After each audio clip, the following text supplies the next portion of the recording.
Infertility treatment కోసం వచ్చే చాలా మంది పేషెంట్స్ లో నేను చూసే కామన్ మిస్టేక్. చాలా వరకు పేషెంట్స్ 1-2 హాస్పిటల్స్ కి ట్రీట్మెంట్ కోసం వెళ్లి అక్కడ ఐయుఐ కానీ లేదా మందులతో గానీ ట్రీట్మెంట్ తీసుకున్న తర్వాత సక్సెస్ కానప్పుడు వాళ్ళు చాలా వరకు బాధతోనూ నిరాశతోనూ ఆ ఫైల్స్ అన్ని కూడా పడేసి మళ్ళీ కొత్త హాస్పిటల్ కి వచ్చినప్పుడు ఏమీ తీసుకోకుండా వస్తారు. కానీ అది చాలా పొరపాటు.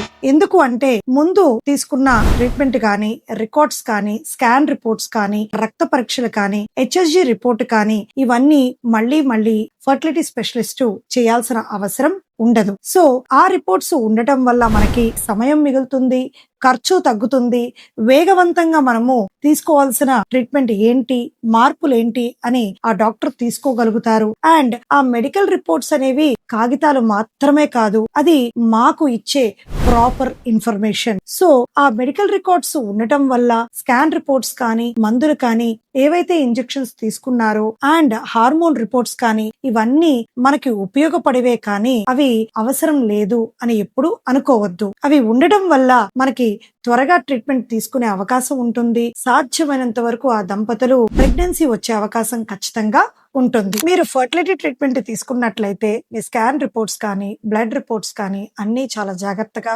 భద్రంగా ఉంచుకోండి. ఎందుకంటే హాస్పిటల్ మార్చొచ్చు, డాక్టర్ ని మార్చొచ్చు, కానీ మీ మెడికల్ రికార్డ్స్ యొక్క విలువ మాత్రం మారదు.